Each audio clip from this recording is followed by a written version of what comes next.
कुछ लोग सोचते तो हैं कि कथा में जाएंगे, दिन भर सोचते हैं आज तो कथा में जाएंगे ही, पहले से भोजन बना लो, सब बना लो, लेकिन जैसे ही कथा का समय होता है ना, जैसे ही कथा का समय होता है तो कहते हैं कि अब उनके मन में तरह तरह की बातें आने लगती हैं। कभी तो आलस्य आने लगता है, कभी प्रमाद आने लगता है, कभी सोचते हैं कि अरे छोड़ो सो जाते हैं, जाना कौन सा है। लेकिन एक बात सुन लीजिए, जिसको भी ये इच्छा है ना कि मेरा ऐश्वर्य बढ़ जाए, मेरा धन बढ़ जाए, मेरी संपत्ति बढ़ जाए, तो ये सब किससे होता है? ये सब भगवान के नाम से ही मिलता है, ऐसे नहीं मिलता। कैसे मिलता है? भगवान के नाम, उनके चरित्र के गान करने से, सुनने से मिलता है।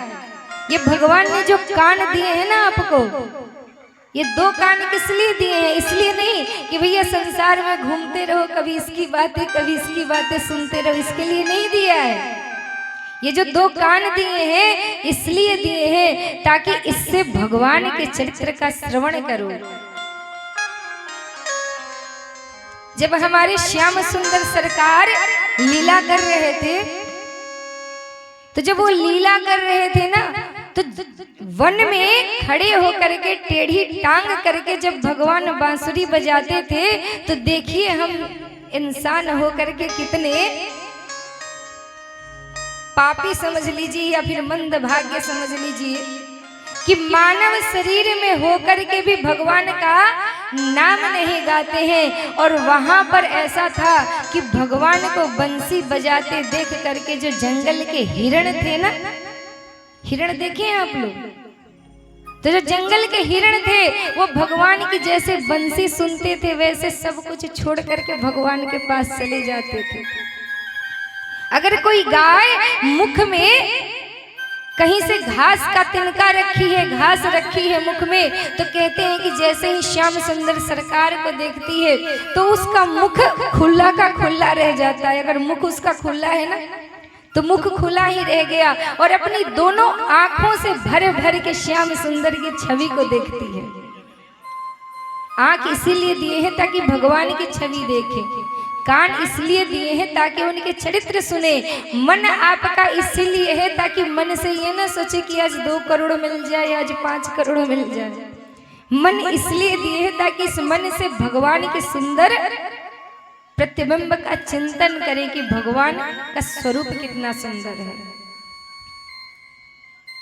तो हम तो मानव हैं, वहां ये जीव जंतु, चाहे हिरणी हो, चाहे हिरण हो, चाहे गाय हो, चाहे जंगल का कोई भी पशु हो, भगवान के चरित्र को सुनता है, उनके स्वरूप को देखता है ना, तो देखते ही रहता है और कहता है कि चित्त चोर ने चित्त चुराया मेरा। जैसे ही भगवान अपनी छवि दिखाएं, और छवि दिखा करके जैसे ही शाम हो और भगवान अपने घर जाने को हो ना,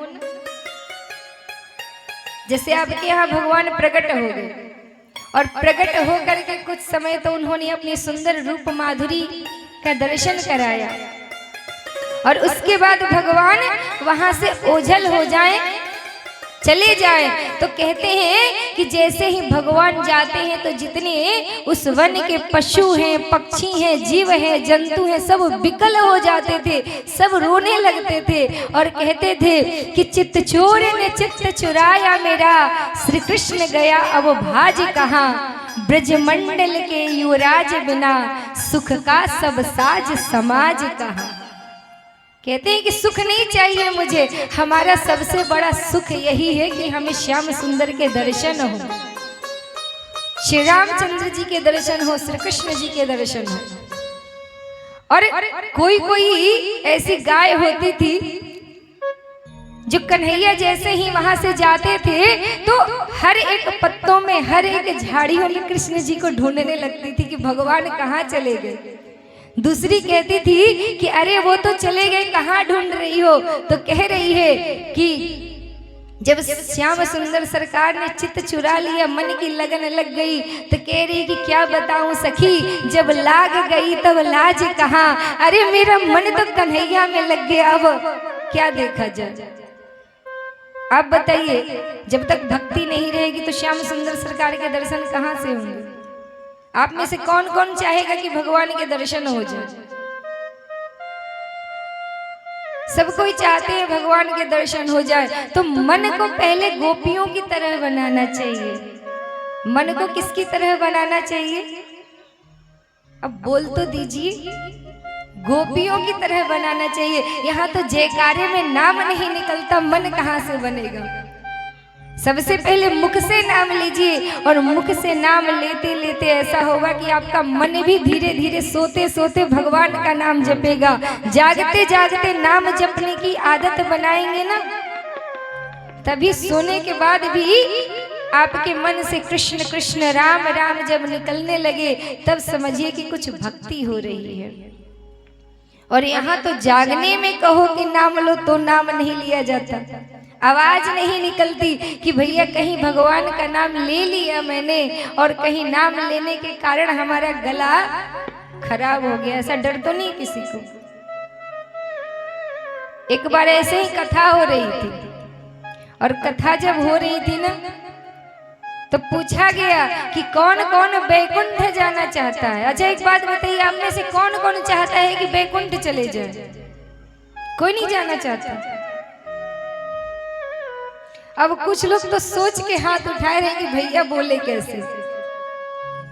एक बार नारायण भगवान ने बोला था ना प्रहलाद जी महाराज से, जब प्रहलाद जी महाराज को भगवान ने दर्शन दिए थे, अपने धाम के दर्शन कराए थे, भगवान का बैकुंठ लोक बड़ा ही सुंदर, जहाँ सुंदर सुंदर स्फटिक की दीवारें हैं, सुंदर सुंदर तुलसी जी की क्यारियां लगी हुई हैं, सुंदर सा झूला है, और उसी झूले पर बैठ करके कहते हैं कि हमारी लक्ष्मी जी झूला झूलती हैं, और झूलते झूलते भगवान के गीत को गाते रहते हैं। क्या करती हैं? यानी यानी गीतानी तद बाल चरितानी च, भगवान के गीत गाती हैं, उनके चरित्रों का स्मरण करते रहती हैं। इतना सुंदर वो सुंदर सा बैकुंठ लोक है। अब भगवान का बैकुंठ लोक जब देखते हैं ना प्रहलाद जी महाराज, तो भगवान से कहते हैं कि प्रभु आपका इतना सुंदर वैकुंठ है, इतना सुंदर और सुखद भी है। सुखद कैसा कि यहाँ हम लोग कभी हाथ में दर्द, कभी पाँव में दर्द, कभी बीमार, कभी ये नाना प्रकार के बीमारियों से, नाना प्रकार के शोक से, नाना प्रकार के संताप से पड़े रहते हैं। किसी को पूछिएगा भैया सुखी हो, जैसे कहिएगा सुखी हो, तुरंत सर पकड़ के कहेगा अरे हम क्या पूछ रहे हो, सबसे ज्यादा दुखी हम ही है। क्या कहेगा कि सबसे ज्यादा दुखी हम ही है, सुखी नहीं है। तो प्रहलाद जी महाराज कहते हैं कि प्रभु इस संसार में सबके सब दुखी हैं, बैकुंठ क्यों नहीं बुला लेते सबको? भगवान कहते हैं कि ठीक है प्रहलाद जी महाराज, आज आप जिस जिस को लेकर आओगे ना, सबको बैकुंठ में रख लेंगे हम। अब आपके यहाँ कहीं पता चले कि जो कोयले की खान है यहाँ से हीरा निकल रहा है, कहते हैं ना धनबाद जिसके नाम में ही धन लगा हो, कहीं कोयले की खान, कहीं किस चीज की खान, कहीं किस चीज की खान।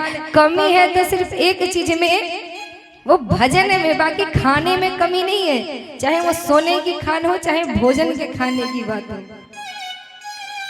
तो कहते हैं कि प्रभु आपके यहाँ जैसे पता चले कि आपके यहाँ ये जो कोयले की खान है, यहाँ से हीरा निकले, तो दौड़ दौड़ के हीरा निकालेंगे। और निकालने के बाद ऐसा नहीं कि किसी और को बताएंगे, अपने घर वालों को बताएंगे। मैया घर वालों को बताओगी कि पड़ोसी को?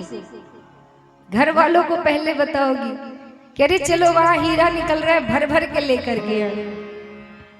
अब प्रहलाद जी महाराज सोचे कि भगवान के नाम का जब धन बट रहा है, उनके लिए ये हीरे और धन नहीं है। जब भगवान के भक्त होते हैं ना, उनके लिए हीरा नाम का कोई धन नहीं होता, उनके लिए भगवान के नाम का धन होता है। कहते हैं ना हमारो धन राधा, कौन सा धन है? भगवान के नाम का धन है। तो कह रहे हैं कि जैसे सुना कि बैकुंठ जाने की बात है, सो दौड़ करके अपने असुर कुल में आए और आकर के कहते हैं, अरे सुनते हो ताऊ जी? कहते हैं हाँ बताओ। अरे भगवान के बैकुंठ चलना है, कौन कौन चलेगा? अब जैसे सुनते हैं तो लोग कहते हैं कि बाप को तो खा गया, हमें बैकुंठ लेकर के जाएगा, चल भाग यहाँ से। अब जितने असुर कुल के थे मना कर देते हैं। उसके बाद हमारे प्रहलाद जी महाराज सोचते हैं कि चलो कोई नहीं, वहां तो हमारे कुल के लोग नहीं गए, अब चल करके देखते हैं मानवों में कोई चला जाए। भाई मनुष्य दुखी रहते हैं, थोड़ी सी बारिश आ जाए मनुष्य को इतना डर लगता है अपने प्राणों का, हम मानवों को बड़ा डर लगता है। थोड़ी सी बारिश क्या होने लगी, अब हम सोचते हैं कि भैया आंधी बारिश शुरू हो गई है, जल्दी घर चलो नहीं तो कुछ हो न जाए, कहीं हवा लेकर के कोयले की खान में न फेंक दे, इससे अच्छा पहले घर भाग जाओ। इतना डर लगा रहता है, डर लगा रहता है ना। तो प्रहलाद जी महाराज कहते हैं कि कलयुगी मानवों को बहुत डर सताते रहता है अपने जीवन का। इनके यहाँ चलते ही इनसे पूछते हैं कि बैकुंठ कौन कौन चलेगा। अब ना कहते हैं कि यहाँ प्रहलाद जी महाराज जाते हैं तो क्या देखते हैं कि एक घर के दरवाजे पर एक बूढ़े बाबा अपनी अंतिम सांस गिन रहे थे। ऐसा लग रहा था कि अब मरेंगे कि तब मरेंगे। अब प्रहलाद जी महाराज पूछते हैं कि बाबा राम राम, कहते हैं वो बूढ़े बाबा की राम राम। प्रहलाद जी महाराज कहते हैं कि बाबा तुम्हें इस जीवन में बड़ा कष्ट है। कहते हैं बूढ़े बाबा की सच में बेटा बड़ा कष्ट है। बहू सेवा करती है कि नहीं? कहते हैं बाबा की अरे नहीं, सुबह की रोटी शाम को देती है, क्या सेवा कर रही है हमारी। मेरा बेटा पूछता नहीं है, कोई नहीं पूछता। अब प्रहलाद जी महाराज सोचते हैं कि इन बाबा को बड़ा कष्ट है, ये बैकुंठ जरूर जाना चाहेंगे। कहते हैं प्रहलाद जी महाराज की बाबा बैकुंठ चलोगे? अब बाबा जैसे ही बैकुंठ का नाम सुनते हैं ना, देखिए हम लोग को चाहे कितना भी कष्ट हो जाए लेकिन मरना कोई नहीं चाहता। चाहे हम कितने भी नरक के समान जीवन जीते रहे लेकिन फिर भी कहेंगे कि भैया हमें मरना नहीं है। कहा जाता है ना कि तृष्णा न जीर्णा वयमेव जीर्णा, तृष्णा जीर्ण नहीं होती है। और संत भी कहते हैं कि अंगम गलितम पलितम मुंडम दसन विहीनम जातम तुंडम। पूरा शरीर गल गया है, चलने की शक्ति नहीं है, वृद्ध हो गया है, दांत टूट गए हैं, लाठी का सहारा लेकर के चलना पड़ता है, 2 कदम चलते हैं तो गिर जाते हैं। फिर भी कोई कहे कि बाबा मरना चाहोगे? कहेगा कि नहीं, हम तो चाहेंगे और 100 साल जी जाए, अभी तो हमारी उम्र ही क्या हुई। अब जब बूढ़े बाबा से पूछते हैं कि बाबा बैकुंठ जाओगे? बाबा कहते हैं अरे अभी नाती का विवाह ही नहीं हुआ, अभी तो अपने नाती की पत्नी नहीं देखी, अभी कैसे मर जाऊं, अभी कुछ दिन रुक जाओ। प्रहलाद जी महाराज कहते हैं ये ना जाने वाले हैं। अब प्रहलाद जी महाराज सोचते हैं कि हमारे कुल में कोई गया नहीं और यहाँ मानव में भी कोई जाना नहीं चाहता, चलो आगे देखते हैं कोई जीव मिल जाए। आगे चलते हैं तो क्या देखते हैं कि एक सूकर है। सूकर जानते हैं किसे कहते हैं? किसे कहते हैं? सूगर को सूकर नहीं कहते, जिसे कहते हैं कि सुअर कहा जाता है ना, उसे ही सूकर कहा जाता है। अब वो कहाँ रहता है? बड़े साफ सुथरे जगह में रहता होगा। सूकर साफ सुथरे जगह में रहता है क्या? नहीं रहता। तो वो सूकर कैसा था कि एक जगह बहुत भारी कीचड़ था और उसी कीचड़ में बैठा हुआ था। प्रहलाद जी महाराज देखते हैं तो सोचते हैं कि बताओ कितने कीड़े मकोड़े काट रहे हैं, इसका तो जीवन बहुत ही कष्टमय है, ये नहीं यहाँ रहना चाहेगा। कहते हैं प्रहलाद जी महाराज की सूकर जी महाराज राधे राधे, कहता है सूकर की राधे राधे। कहते हैं प्रहलाद जी महाराज की देखो आपको बड़ा कष्ट हो रहा है, मैं कब से देख रहा हूँ कि कीड़े खा रहे हैं, इतनी गंदी गंध दे रही नाली में बैठे हो, बहुत कष्ट हो रहा होगा। अब कहते हैं कि जो शुक्र रहता है कहता है हाँ सही कह रहे हैं, कष्ट तो मुझे हो रहा है। अब कहते हैं प्रहलाद जी महाराज की बैकुंठ चलोगे?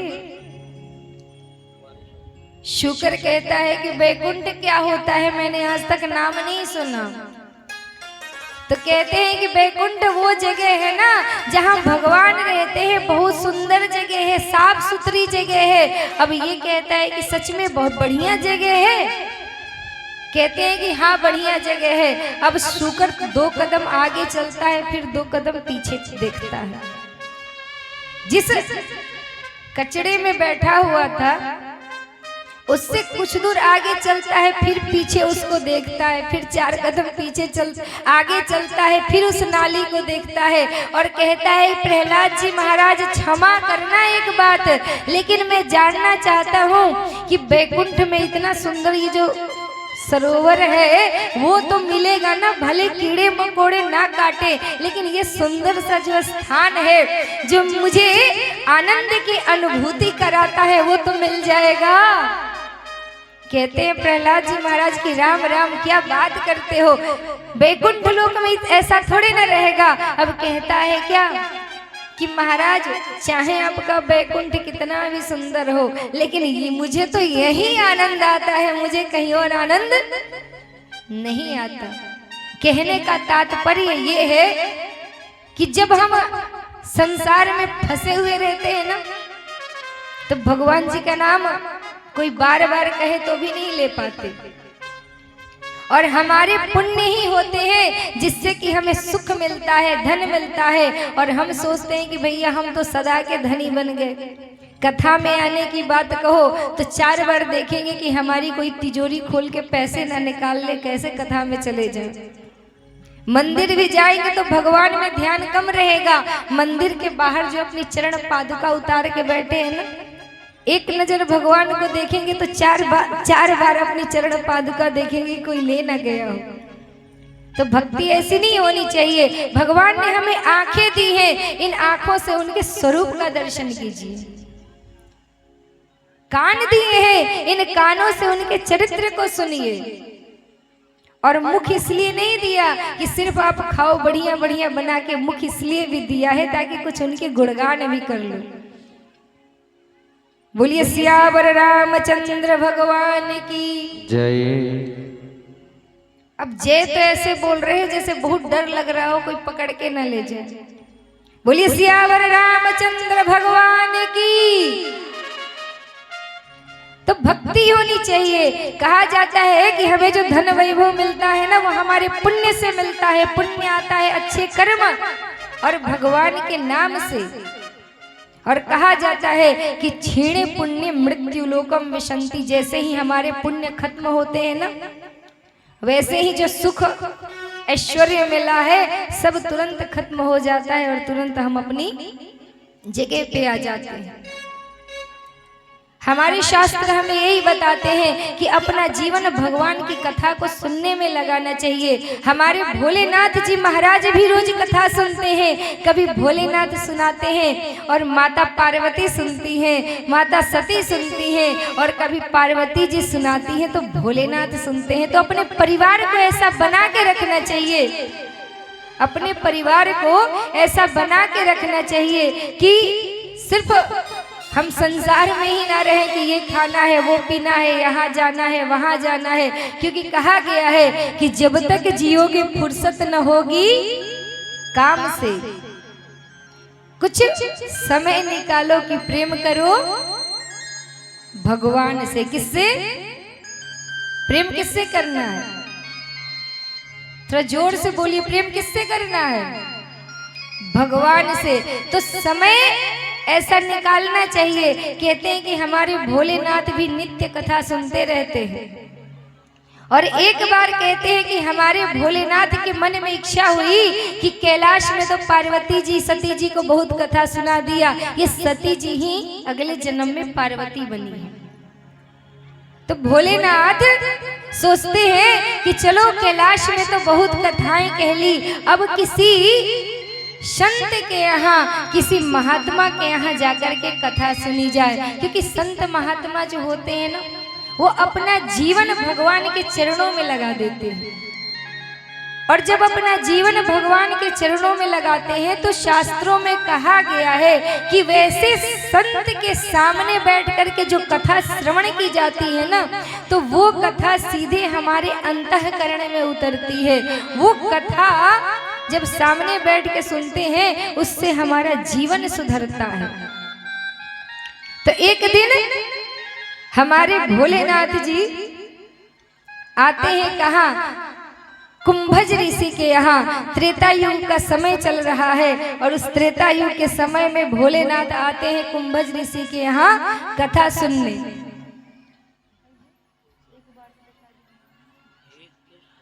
श्री राधे। तो एक दिन जब हमारे भोलेनाथ के मन में इच्छा होती है कि कथा श्रवण करी जाए, किसी संत के मुख से कथा श्रवण करी जाए, तो हमारे भोलेनाथ कैलाश पर्वत को छोड़ करके निकलते हैं और आते हैं यहाँ कुंभज ऋषि के पास में।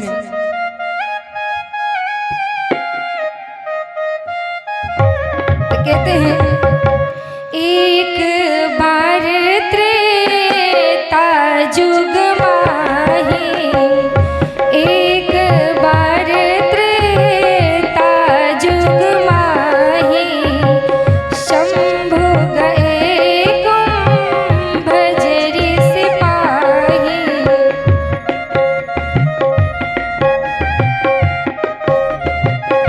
और अकेले नहीं जाते, जैसे हम सोचते हैं ना कि भैया अकेले चले जाओ, तो अकेले नहीं जाना चाहिए। जब कथा सुनने जाना चाहिए ना, तो अपने साथ अपने परिवार वालों को लेके जाना चाहिए। शिव जी से सीखिए। तो कहते हैं संग सती जग जननी भवानी, संग सखी जग जननी भवानी, संग सती जग जननी भवानी, संग सखी जग जननी भवानी, पूजे मुरीषि अखिलेश्वर जानी, पूज्य ऋषि अखिलेश्वर जानी। जैसे हमारे भोलेनाथ सती जी के साथ आते हैं। अब भगवान भोलेनाथ पधारे हैं ऋषि की कुटिया में। अब ऋषि तो अंतर्यामी होते हैं, क्योंकि देखिए कुछ लोग होते हैं ना, ये साधना करो वो साधना करो तो ये सिद्धि मिलेगी, पर जो भगवान के भक्त होते हैं ना, वो उनके नाम के स्मरण से ही सारी सिद्धियां उनके पास आ जाती हैं। तो जैसे भोलेनाथ आते हैं तो हमारे कुंभज ऋषि देखते हैं, अरे ये तो भोलेनाथ आए हैं, सो दौड़ करके जाते हैं और भोलेनाथ को प्रणाम करते हैं। और भोलेनाथ को प्रणाम करके अपने सुंदर से आश्रम में लेकर के आते हैं। भोलेनाथ को सुंदर सा स्थान देते हैं और स्थान दे करके साथ में जो जगत जननी माता आई हैं, देखिए सती जी जो भी चरित्र भगवान करते हैं ना, तो ये चरित्र हमें कुछ ना कुछ सिखाता है। ये भगवान की लीला हमें कुछ ना कुछ सिखाती है। यहाँ बताया गया है कि साथ में जो है ना, ये जगत जननी है, जिनसे इस सृष्टि की उत्पत्ति होती है और संहार भी होता है। देवी भागवत में कही गई है कि ये जो जगत जननी माता है ना, अपने एक इशारे पर उद्भव स्थिति संहार कारण उद्भव भी करती हैं, हमारी उत्पत्ति भी करती हैं, स्थिति भी हमारे पालन पोषण की पूरी जिम्मेदारी लेती हैं। और उसके बाद अगर बालक उदंड हो जाए ना, तो माता जैसे दंड देती है, वैसे ही ये माता क्या करती है कि उदंड बालकों को दंड देने के लिए उनका संहार भी करती है। तो ये जगत जननी माता है। तो इसीलिए इन्हें जगत जननी कहा जाता है। ये जगत जननी का ही जो माँ का स्वरूप है ना। एक बार ऐसा हुआ था कि हमारे रामचंद्र जी सीता मैया के बालों में पुष्प लगा रहे थे। सुंदर सुंदर पुष्प चुन करके मैया के बालों में लगा रहे थे। लेकिन कहा जाता है कि जो दुष्ट व्यक्ति होता है ना, उससे दूसरों की खुशी देखी नहीं जाती। वो दिन रात सोचता है कि कैसे इसे दुखी करा जाए। अब उसी समय इंद्र का एक पुत्र है जिसका नाम है जयंत, और सीता जी के चरण में चोंच मारता है। कहते हैं कि जब चोंच मारता है ना और भगवान तुरंत बिना फर के बाण चलाते हैं, उस समय ये जयंत व्याकुल हो जाता है। अब देखिए उस समय कारण ऐसा था कि इसने सीता जी का अपराध किया था। कोई आपको आकर के कष्ट दे और आप उसको क्षमा नहीं कर पाएंगे। कोई कष्ट दे और आप कहें क्षमा कर दो तो क्षमा कर पाइएगा? नहीं कर पाइएगा। लेकिन जगत जननी क्यों कहा गया है? इसलिए कहा गया है कि सबको अपने बालक के समान समझती हैं। जयंत ने उनके चरण में चोंच मारी थी, विकल थी, लेकिन जब उसे व्याकुल देखा और नारद जी के द्वारा राम जी के पास भेजा गया कि जाओ क्षमा मांगो। अब सब को पता नहीं चलता किससे कैसे क्षमा मांगनी है। जो सही व्यक्ति हो ना उसे ही पता होता है किससे कैसा व्यवहार रखना चाहिए। ये तो शुरू का दुष्ट था और राम जी के चरणों में गया तो जानते हैं कैसे करता है। किसी किससे क्षमा मांगो तो हाथ जोड़ करके क्षमा मांगनी चाहिए, हाथ उसके आगे रखना चाहिए। अब जयंत क्या करता है कि राम जी की तरफ पैर कर देता है, था तो कौवे के वेश में, तो राम जी की तरफ पैर कर दिया और मुख दूसरी तरफ कर दिया। सीता जी सोचती है कि हमारे प्रभु की शरण में तो आया है, इसे ज्ञान नहीं है, तो उन्होंने उस जयंत को उठाया और उसका जो मुख था वो राम जी के चरणों में रख दिया। बोली पुत्र क्षमा ऐसे मांगा जाता है। तो इसलिए इन्हें जगत जननी कहा जाता है। हम लोग चाहे अनजाने में कोई अपराध भी कर देना तो माँ का स्वभाव होता है क्षमा करना, क्योंकि पुत्र कुपुत्र हो जाता है पर माता को माता नहीं हुआ करती। तभी कहा गया है। बहुत ही सुंदर माँ की स्तुति करते हैं और कहते हैं, हम लोग माँ की पूजा करते हैं तो कहते हैं ना मैया की तरह तरह स्तुति करते हैं, उनको बुलाते हैं। क्यों? क्योंकि वही जगत जननी है। जब हमारे राम जी रावण से युद्ध किए थे ना, तो राम